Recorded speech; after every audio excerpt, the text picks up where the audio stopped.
사랑하는 여러분, 여러분들은 건강한 게 좋습니까? 아니면 우리 몸이 연약한 것이 좋습니까?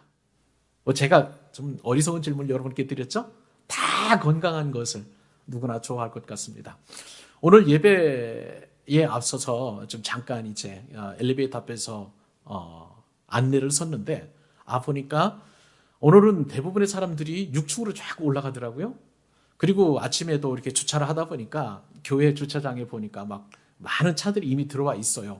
저도 꽤 주일날 일찍 오는 편인데 오늘 무슨 일이 있나 이렇게 생각을 해보니까 미루어 짐작컨대 아마 6층에서 이제 피트니스 클럽이죠. 이쪽에서 무슨 행사가 있는 모양이에요. 그러니까 이 눈발을 뚫고 빙판을 뚫고 사람들이 건강하기 위해서 이렇게 열심을 내는구나라는 그런 생각을 해보게 됩니다. 여러분들도 영육이 더 강건했으면 좋겠고요. 특별히 또 하나님을 더 사랑하는 영적인 깊이들이 더 풍성해지고 또 강건해졌으면 좋겠다는 그런 소망도 한번 품어봅니다. 여러분, 건강한 사람 보면 왠지 좀 기분이 좋죠. 제가 남자인데요. 남자된 입장에서도 봐도 막 헬스클럽을 다니면서 근육이 불끈불끈하고 그다음에 가슴에 또 이렇게 왕자 비슷하게 근육이 이렇게 발달된 그런 남자들 보면 야, 건강하다, 멋있다라는 그런 생각을 하게 됩니다. 여하튼 건강이 요즘은 대세인 것 같습니다. 한 7년 전쯤으로 생각을 하게 돼요. 가수 이해란이라는 그 가수가 있는데요. 이 사람은 굉장히 오랫동안 무명 생활을 하게 되었습니다. 그런데 이분이 어느 날 갑자기 노래가 뜨게 되었는데 100세 인생이라는 그 노래가 막 많은 사람들에게 회자되면서 알려지게 되었어요. 저도 그래서 이 노래가 도대체 어떤 노래인가 그래가지고 이렇게 말씀을 준비하면서 이 노래를 검색을 해봤더니 참 세상 사람들 입장에서 보면 이 건강을 위해서 얼마만큼 건강에 관심이 있고 또 이 건강에 대해서 얼마만큼 중요하게 여기는지 건강을 찬양하고 있는 그런 노래라는 생각이 들었습니다. 우리와 좀 결이 다르지만 세상 사람들은 얼마나 건강에 대해서 관심이 있나. 가사를 보니까 기가 막힙니다. 노래를 제가 잘 못해가지고요. 60세의 저 세상에서 날 데리러 오거든 아직은 젊어서 못 간다고 전해라. 당당하더라고요. 60세는 아직 젊어서 못 간다고 전하라. 이렇게 노래를 합니다. 70세는요. 할 일이 아직 남아서 못 간다고 전해라. 그렇게 노래 가사가 이제 적혀져 있고 80세를 보니까 아직은 쓸만해서 못 간다고 전해라. 우리 교회에도 80세 되시는 권사님들, 집사님도 계시는데 아직은 쓸만하시니까 가지 말라, 오지 말라라고 이렇게 이야기하는 것 같아서 좀 이제 이 가사를 보면서 한번 제 나름대로 한번 웃어보았습니다. 90세는요, 90세의 저 세상에서 날 데리러 오거든 알아서 갈 테니 재촉하지 말아라. 이렇게 이제 가사가 정해져 있고 100세에는요. 날 데리러 오거든 좋은 날, 좋은 시에 간다고 전해라. 이렇게 가사가 마무리되고 있답니다. 참 재밌고도 그러면서 사람들이 건강에 대해서 얼마만큼 관심이 있구나라는 그런 것들을 제가 이 가사를 통해서 알게 되었습니다. 근데 여러분, 이 건강이라는 것은 비단 우리들의 몸에만 이렇게 적용이 되는 건 아닌 것 같아요. 이 건강해야만 하는 수많은 것들이 있는 것 같습니다. 조직도 건강해야 되고 또 학교도 건강해야 되고 군대도 건강해야 되고 기업도 건강해야 되고요. 여러 가지 면에서 심지어는 정부도 건강해야 된다라고 그렇게 이야기하고 있습니다. 곰곰이 생각을 해봤어요. 왜 이런 모든 것들이 건강해야만 하는가? 건강한 사람이야말로 굉장히 역동적이고 활력 있게 살 수 있는 것처럼 건강한 학교, 건강한 조직, 건강한 회사, 건강한 사업장, 건강한 정부, 이 모든 것들이 건강하면 아주 활력 있게 그 공동체나 조직의 그 어떤 주어진 일들을 잘 감당할 수 있기 때문에 모든 곳에서 이렇게 건강을 추앙하고 있지 않겠는가 그런 생각이 듭니다. 여러분, 그래요. 세상 사람들은요, 모든 조직과 개인과 가정 모든 곳에서 다 건강하려고 어떻게 하면 건강할 수 있을까 그 비결을 찾으려고 노력하고 있고요. 또 될 수 있으면 건강해지려고 비책을 찾으려고 그렇게 애쓰고 있는 것을 보게 됩니다. 그렇다면 우리 영가족이 모인 교회는 어떻습니까? 영가족이 모인 교회도 건강해야 되지 않겠습니까? 많은 교회들이 지금 어려움을 겪고 있는데 대부분 보면 건강하지 못해서 교회 안에서 내분이 일어날 때 참 많은 에너지를 쏟고 그리고 건강을 잃어서 참 힘겨워하고 있는 것을 보게 됩니다. 여러분, 건강은요, 전 세계 모든 교회의 공통적인 목표라고 할 수가 있겠습니다. 개척교회로부터 소형교회, 그리고 중형교회, 또 대형교회뿐만 아니라 10,000명, 20,000명 되는 이 메가처치에 이르기까지 모든 교회들은 누구나 어느 교회나 할 것 없이 다 건강해지기를 원하고 있습니다. 근데 대부분 건강하지 못하고 몸살을 앓고 있는 그런 교회들을 보면 말씀을 드린 것처럼 분열과 내분과 싸움 때문에 교회 안에서 스스로 무너지고 있는 것을 보게 됩니다.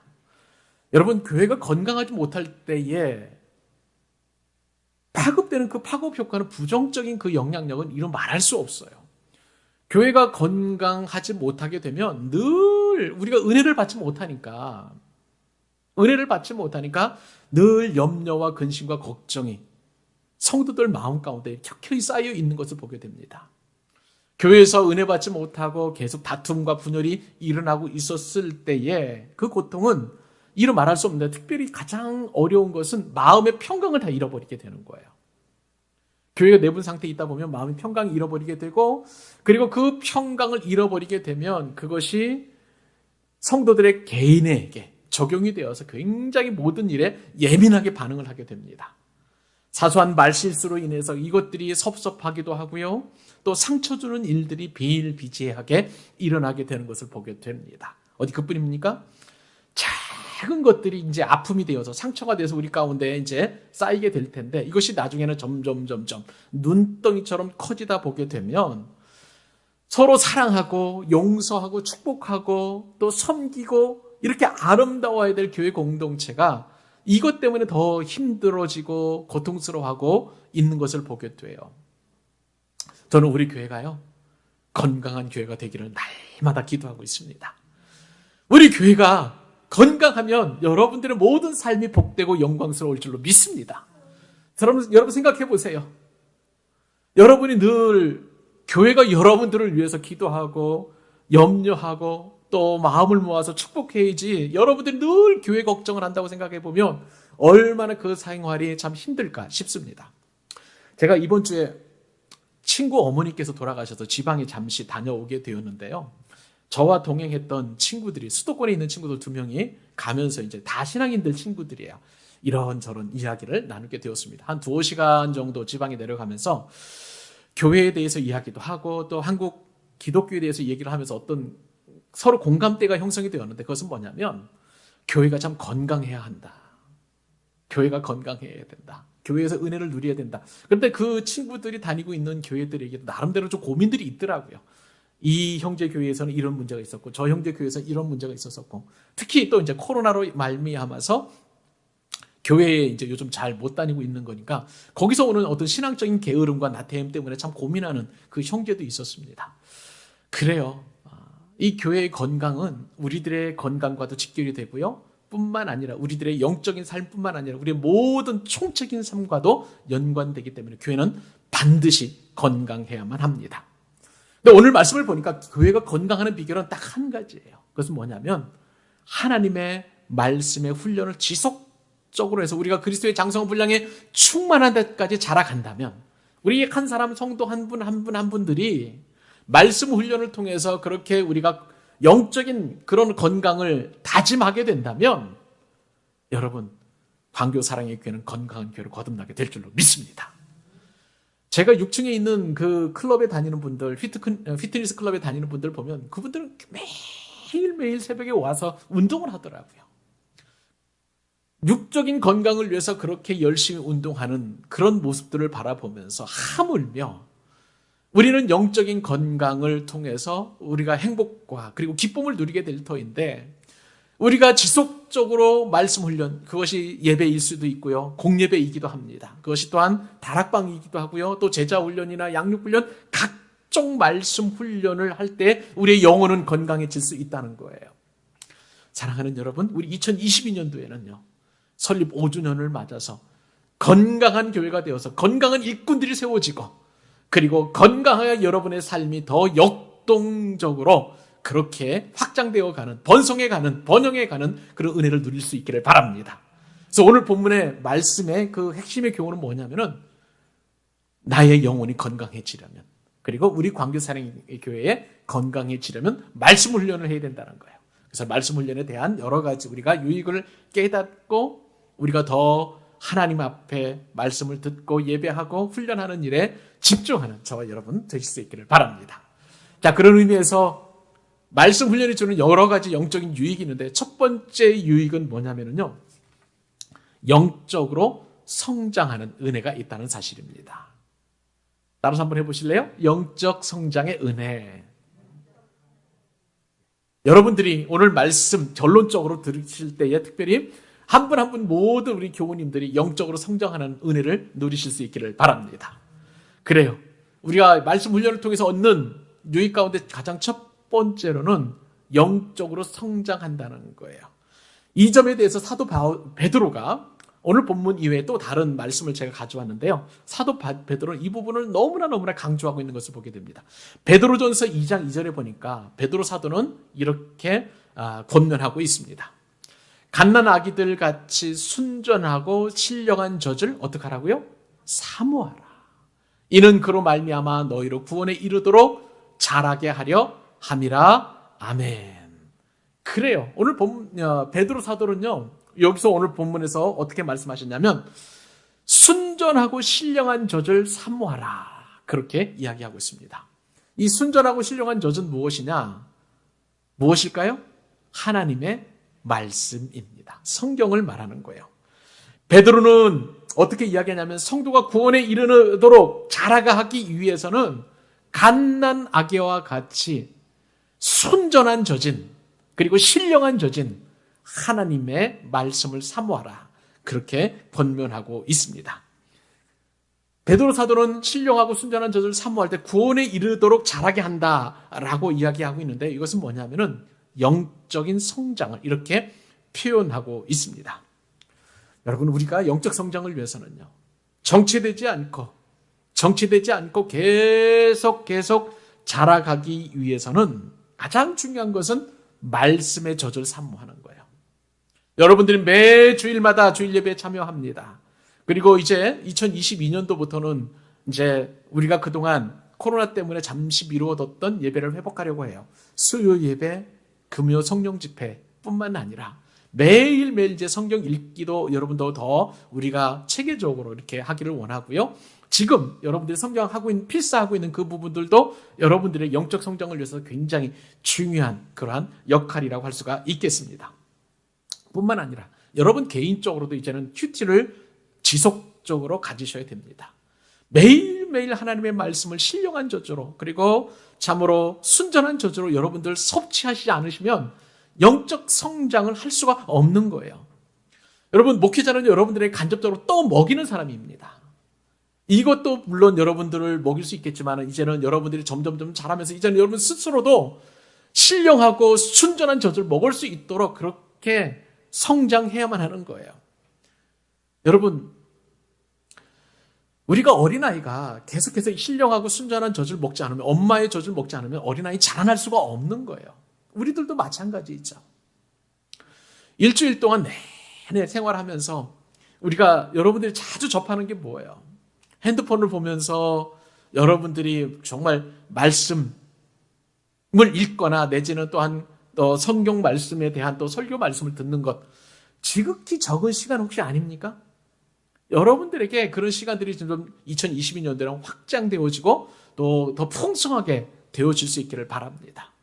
우리 교회는요, 이제 2022년도를 지난 11월 달부터 시작을 했잖아요.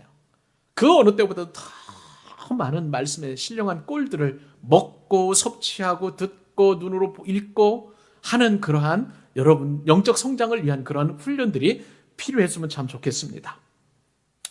여러분, 이것은요 천기누설이라고 할 수가 있어요. 무슨 말씀이냐면, 여러분들이 지속적으로 이렇게 말씀을 자꾸 섭취하고 그리고 추구하고 예배를 드리고 또 말씀을 계속해서 읽게 되면, 여러분, 읽는 자는 더 풍성해질 줄로 믿습니다.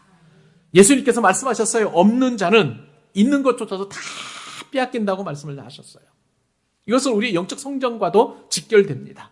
그러니까 지속적으로 말씀을 계속 성경을 읽고 은혜를 사모하고 또 신령한 젖을 자꾸 섭취하면 하면 할수록 여러분 그분에게는요 있는 것 위에 더 위에 덮어지는 거예요. 계속 얹혀지는 것을 보게 돼요.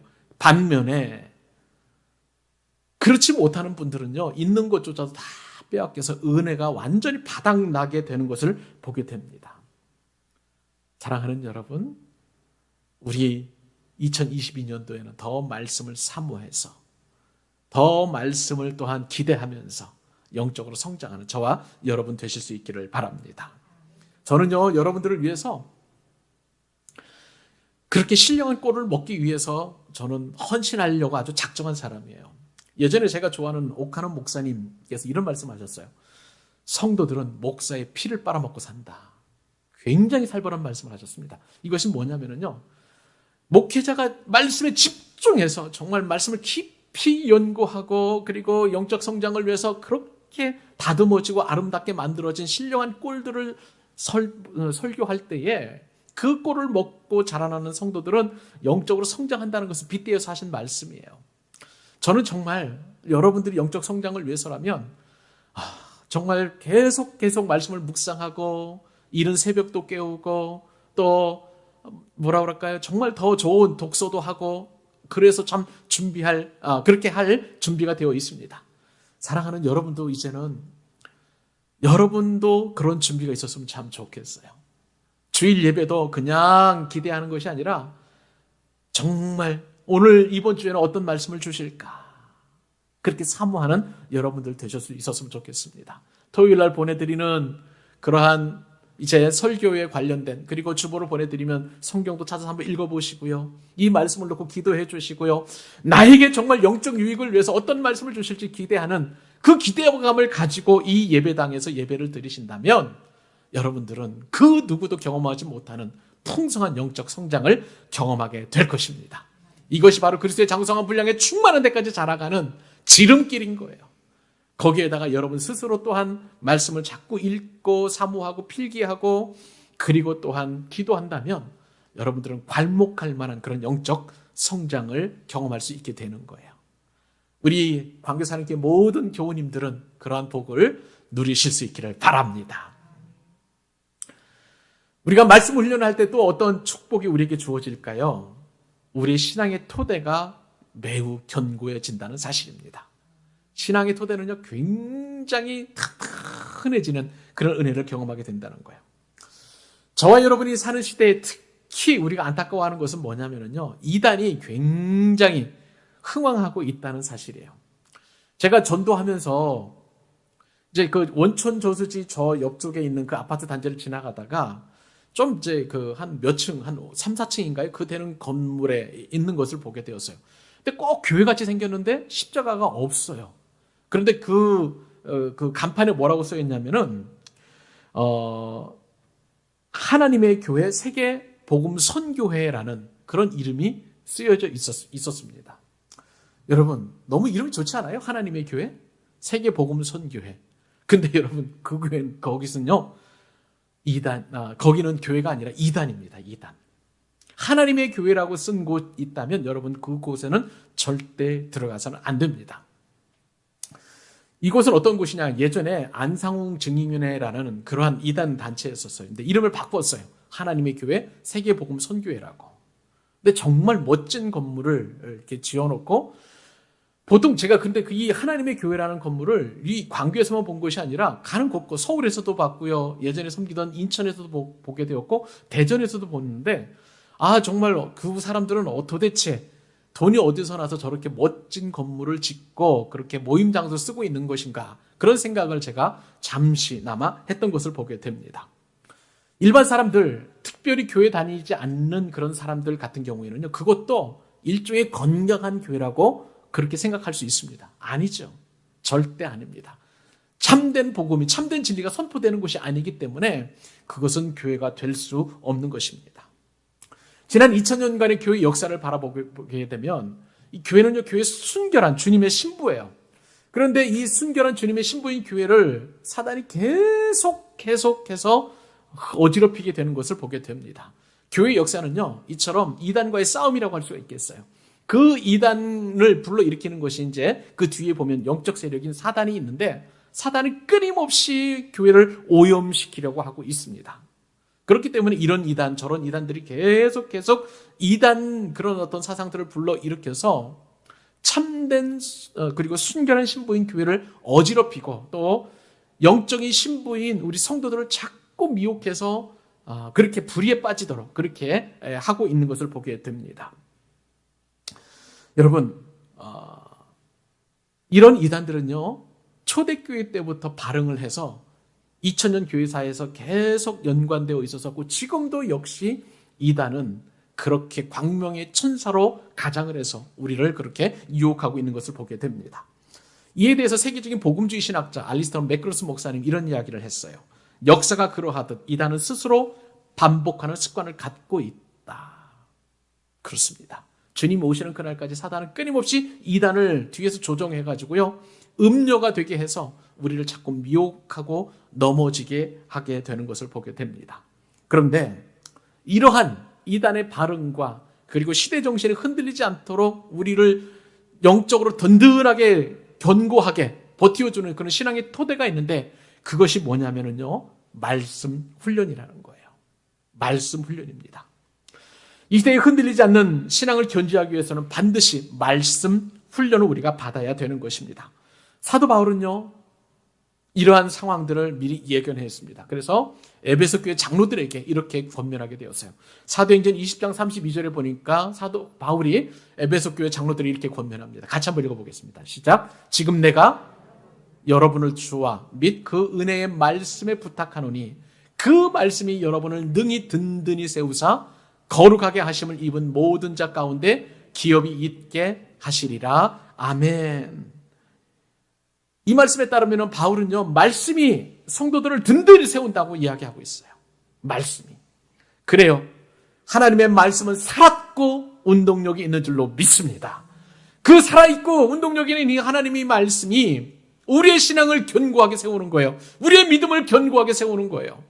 말씀 훈련을 받지 않으면 우리는 믿음이 자꾸 흔들리는 것을 보게 됩니다. 자꾸 흔들리게 되는 것을 보게 돼요. 종교개혁자 여러분, 마틴 루터 아실 것입니다. 마틴 루터는 이렇게 이야기를 했어요. 성경은 살아있다. 그래서 성경은 말씀하신다. 사랑하는 여러분, 성경 말씀은 살아있습니다. 살아있는 그 말씀이 지금도 저와 여러분에게 말씀하여 주고 계시는 줄로 믿습니다. 마틴 루터는 계속해서 말을 합니다. 말씀은 발이 있다. 그래서 나를 따르신다. 하나님의 말씀은 여러분들을 따라가는 줄로 믿습니다. 말씀에는 또 손이 있다고 그랬어요. 그래서 나를 붙드신다. 사랑하는 여러분, 하나님의 말씀이 여러분들의 손이 되어서 여러분들을 견고하게 붙드시고 계시는 줄 믿으시기 바랍니다. 그렇기 때문에 우리는요, 단 한 주라도 예배에 빠져서는 안 되는 거예요. 우리가 단 한 주라도, 하루라도 우리가 성경 말씀을 우리의 삶에서 벗어나게 해서는 안 되는 거예요. 여러분, 우리는 살기 위해서 매일매일 새끼 식사를 합니다. 하물며 우리가 영적으로 살기 위해서 우리는 매일매일 하나님의 말씀을 읽고 또 읽어야 될 줄로 믿어요. 읽어서는 우리가 어떤 때는 우리가 말씀을 잘 이해할 수 없을 때도 있어요. 그러니까 우리가 체계적인 성경 공부를 해야 되고요. 다락방에 참석해서 우리의 말씀을 통한 내 삶을 비추어서 또 하나님 앞에 내어놓았고, 또 나의 부족한 부분은 또 나의 지체들이 나를 위해서 기도해 주실 수 있도록 여러분의 삶을 내놓아야 하는 것입니다. 그렇기 때문에 이러한 말씀 훈련은 우리에게 너무나 중요한 거예요. 왜요? 신앙의 토대를 견고하게 해주기 때문입니다. 사랑하는 여러분, 목사라고 해서 신앙의 토대가 견고한 거 아니에요. 하루라도 말씀을 가까이 하지 않으면 저 역시도 무너지고 시험에 들고 낙심하게 되고 좌절하게 됩니다. 하물며 여러분들은 어떻겠습니까? 여러분들 모두를 다 축복합니다. 매일매일 하나님의 말씀과 동행하는 여러분 되실 수 있기를 바랍니다. 그 말씀이 진정으로 하나님의 말씀이고 하나님의 뜻이라면 예배와 그리고 소그룹과 그리고 훈련하는 일에 여러분 전심하실 수 있기를 주님의 이름으로 축복합니다. 말씀이 주는 세 번째 유익이 있어요. 마지막 유익인데 한 번 더 살펴보도록 하십시다. 그 유익은 뭐냐면요, 이 말씀을 통해서 성도들이 서로 돕는 관계가 만들어질 수 있다는 거예요. 무엇을 통해서요? 말씀 훈련을 통해서. 여러분, 교회에서 말씀 훈련을 통해서 얻어지는 유익은요, 성도 서로들끼리, 성도 상호 간에 또한 돕는 역할을 할 수 있게 한다는 거예요. 사도 바울은요, 이 원리를 너무나 잘 알고 있었어요. 그래서 데살로니가 교회 성도들에게 이 부분을 이야기합니다. 데살로니가전서 5장 14절 같이 한번 우리 읽어볼까요? 자, 데살로니가전서 5장 14절입니다. 시작. 형제들아, 너희를 권면하노니 게으른 자들을 권계하며 마음이 약한 자들을 격려하고 힘이 없는 자들을 붙들어주며 모든 사람에게 오래 참으라. 아멘. 오늘 말씀을 보니까 데살로니가 교회에 성도들이 세 부류로 나눠지는데 굉장히 좀 어려움을 겪는 성도들이 있었던 모양이에요. 이 본문을 보니까 게으른 자들이 있었습니다. 또 마음이 약한 자들이 있었어요. 그리고 힘이 없는 자들이 있었습니다. 이 사람들이 있으니까 오늘 말씀에 저들을 붙들어주고 모든 사람에게 오래 참으라, 이렇게 데살로니가 교회 성도들에게 이렇게 이야기하고 있습니다. 자, 그러면 게으른 자들은 도대체 어떤 자들일까요? 이 게으른 자의 원래의 의미를 보니까 군대에서 행군하다가 이 행진에서 이탈하는 나고병을 일컬어서 게으른 자들이다, 그렇게 원어적인 뜻을 가지고 있었습니다.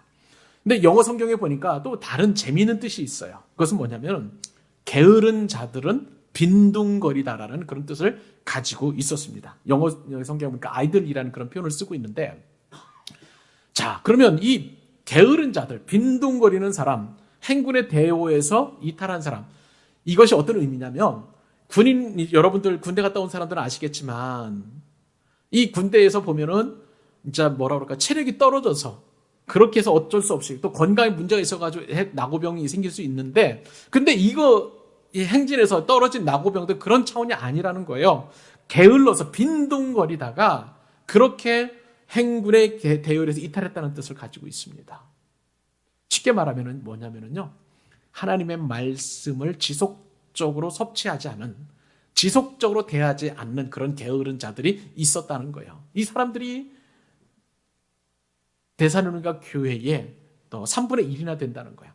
그 사람들에 대하여 권계하라는 거예요. 말씀을 통해서 성도님들이 권계해가지고 너 말씀 읽어라, 말씀을 훈련받아라, 말씀을 들을 수 있도록 예배에 참석해라 라고 그렇게 성도들이 권면하라고 그렇게 사도 바울은 데살로니가 성도들에게 이야기하고 있습니다. 또 두 번째 보니까 마음이 약한 자들이 있다고 그랬어요. 마음이 약한 자들은 뭐냐면요, 능력도 있습니다. 잠재력도 있습니다. 하지만 아직도 자신의 중요성을 알지 못하는 사람이에요. 능력도 있고 잠재력도 충분하게 있는데 자신의 능력과 잠재력을 가지고 있으면서도 불구하고 의기소침해 있고 왠지 모르게 주눅들어 있고 하는 사람들이 있다는 거예요. 그런 사람들에게 사도 바울은 어떻게 이야기하냐면 격려하라는 거예요. 너 할 수 있어. 하나님의 말씀이 너에게 있으니까 하나님께 너에게 용기를 주시고 힘을 주실 거야. 그렇게 격려하라고, 성도들끼리 서로 이렇게 격려하라고 이야기하고 있습니다.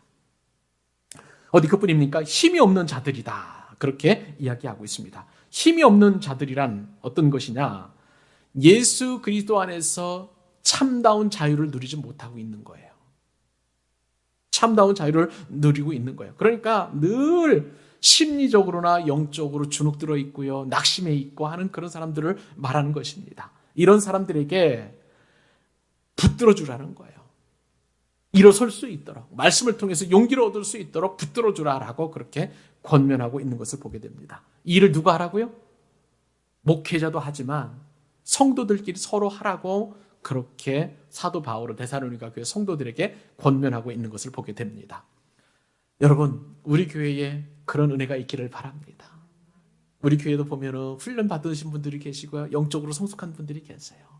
그럴 때에 어려워하는 분들이 계시다면 전화를 통해서, 또 그런 소식을 듣게 되면 또 찾아가서 권면하고 격려하고 힘을 북돋워주고, 정말 말씀이 너를 지켜주실 것이고 말씀이 너를 붙들어 주실 것이고 말씀을 통해서 내가 힘을 얻을 수 있을 거야. 그렇게 용기를 불어넣어 주라는 거예요. 사랑하는 여러분, 우리 2022년도에는 그런 교회가 될 수 있기를 다 같이 꿈꿔 보십시다. 서로 성장하고 격려하고 북돋워지고 그리고 단단히 설 수 있도록 그렇게 세워주신다면 이렇게 하는 교회야말로 건강한 교회 아니겠습니까? 그런 건강한 교회가 될 수 있기를 간절히 소망합니다. 마지막으로 오늘 본문에 이제 얻어지는 주님이 주시는 특별한 교훈이 있습니다. 그것은요, 말씀 훈련의 도구로서 쓰임을 받는 직분이 있다는 거예요. 그것이 누구냐면 바로 목회자입니다. 말씀 훈련의 도구로 하나님께서는 목회자를 주셨다는 거예요. 여러분, 지금까지 우리가 말씀 훈련의 유익을 통해서 세 가지를 배우게 되었습니다. 이 말씀 훈련을 하게 되면 교회가 건강해지는데 우리 스스로 영적으로 성장할 수 있고요. 우리 나의 나름의 신앙의 토대가 더 이렇게 견고해질 뿐만 아니라 성도들끼리 서로 돕는 그러한 관계가 형성된다고 말씀을 드렸어요. 그런데 오늘 본문에서 보면 이렇게 말씀 훈련을 할 수 있도록, 교회가 건강해지도록 말씀 훈련을 할 수 있도록 하나님께서 특별한 직분을 주셨는데 그 말씀이 바로 저와 여러분이 읽었던 에베소서 4장 11절로 14절이에요. 다시 한번 우리 처음부터 우리 천천히 한번 읽어보십시다. 자, 시작. 그가 어떤 사람은 사도로, 어떤 사람은 선지자로, 어떤 사람은 복음 전하는 자로, 어떤 사람은 목사와 교사로 삼으셨으니 이는 성도를 온전하게 하여 봉사의 일을 하게 하며 그리스도의 몸을 세우게 하려 하심이라.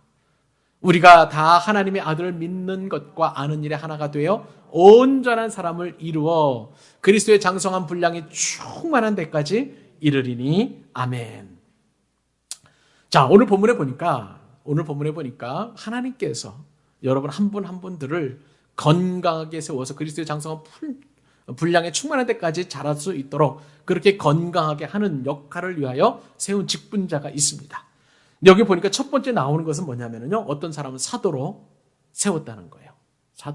사도는 성도들을 그리스도의 장성한 분량에 충만한 데까지 세우도록 그렇게 하나님 앞에 부름받은 사람입니다. 그런데 여러분, 사도는 지금 없습니다. 이 사도의 조건은 뭐냐면요, 예수님의 부활과 예수님의 죽으심과 예수님의 부활, 예수님의 승천을 목격한 사람이고 예수님으로부터 이제 뭐라 그럴까요? 우리 지난 시간에 우리가 말씀을 통해 살펴보았던 것처럼 주님의 지상명령, 땅끝까지 이르러 증인이 될 수 있도록 가서 세례를 베풀고 또 그 다음에 가르쳐 지키고 제자 훈련을 할 수 있도록 그렇게 하나님께서 세우신 그런 분인데, 근데 여러분, 사도라는 것은 지금 살고 있지는 않죠. 예수님에게 직접 제자 훈련을 받은 사람들은 없습니다. 여러분, 지금 누군가가 사도라고 얘기하는 사람은 그 사람은 이단이에요. 왜냐하면 사도의 조건에 부합하지가 않기 때문에 그렇습니다. 그러나 우리는 사도는 아니지만 사도성은 계승을 받았어요. 사도가 하는 모든 역할과 그 사명을 하나님께서 저와 여러분들에게 주셔서 지난 시간에 우리가 지상명령이라는 그런 말씀을 깨닫게 되었는데, 그 말씀, 지상명령 성취를 위해서 저와 여러분이 하나님으로부터 보내심을 받는 그런 은혜를 누리게 되었던 거예요. 그래서 어떤 사람은 일단 사도로 부름을 받았습니다. 또 어떤 사람은 선지자로 부름을 받았어요.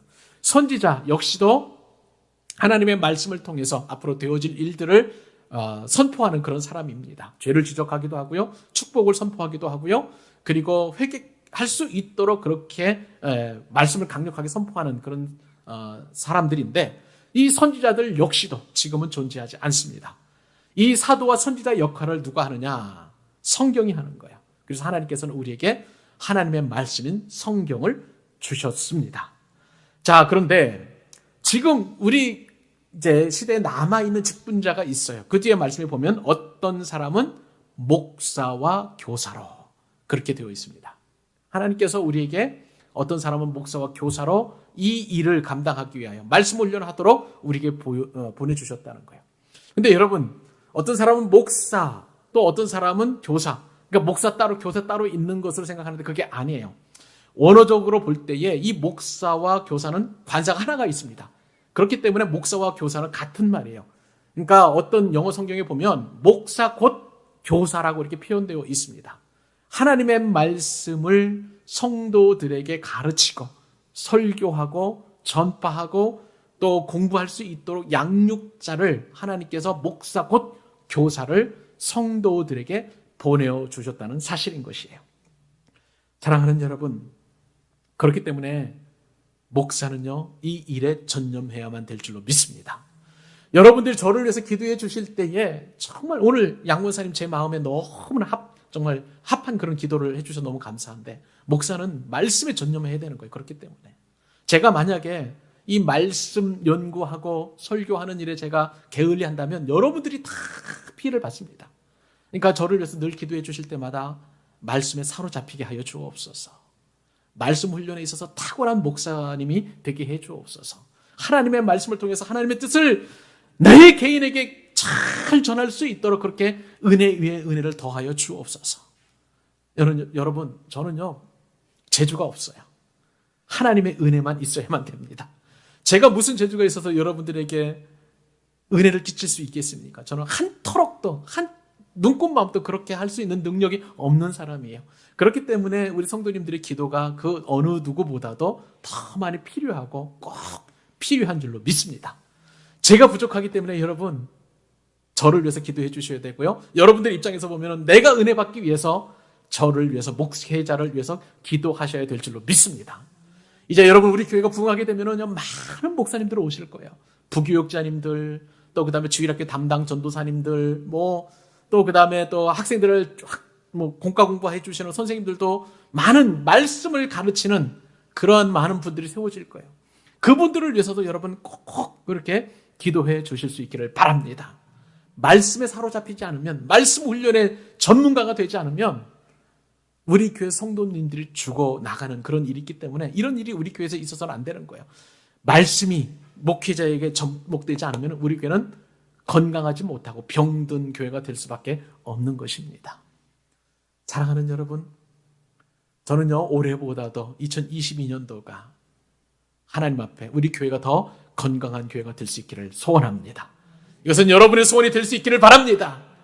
그 훈련은 무엇입니까? 다른 게 아니라 그 건강함의 척도는 말씀 훈련을 내가 받느냐 안 받느냐, 내가 예배 공예배에 참석하느냐 안 하느냐, 내가 주일 다락방에 참석하느냐 안 하느냐, 내가 하나님의 말씀을 읽느냐 안 읽느냐, 내가 말씀을 암송하느냐 안 하느냐, 내가 매일매일 하나님 앞에 예배를 드리냐 안 드리냐, 내가, 여러분들이 스스로 생각하기에 내가 매일매일 하나님 앞에 말씀을 묵상하고 적용하는 큐티를 하느냐 안 하느냐에 달려 있다는 거예요. 사랑하는 여러분, 광교 사랑의 교회는 건강한 교회가 될 수 있기를 바랍니다. 분열이 없고 사랑이 넘치고 서로 행복하고 그리고 격려하고 축복하고 은혜가 넘치는 그런 교회가 2022년도에 우리 교회가 될 줄로 믿습니다. 그 소망을 가지시고 여러분 올 한 해를 잘 갈무리하십시오. 그리고 하나님 주신 은혜에 감사하면서 내년에는 올해보다도 더 풍성하고 더 신비롭고 더 새로운 은혜를 같이 누려가는 저와 여러분 될 수 있기를 우리 주님의 이름으로 축복합니다.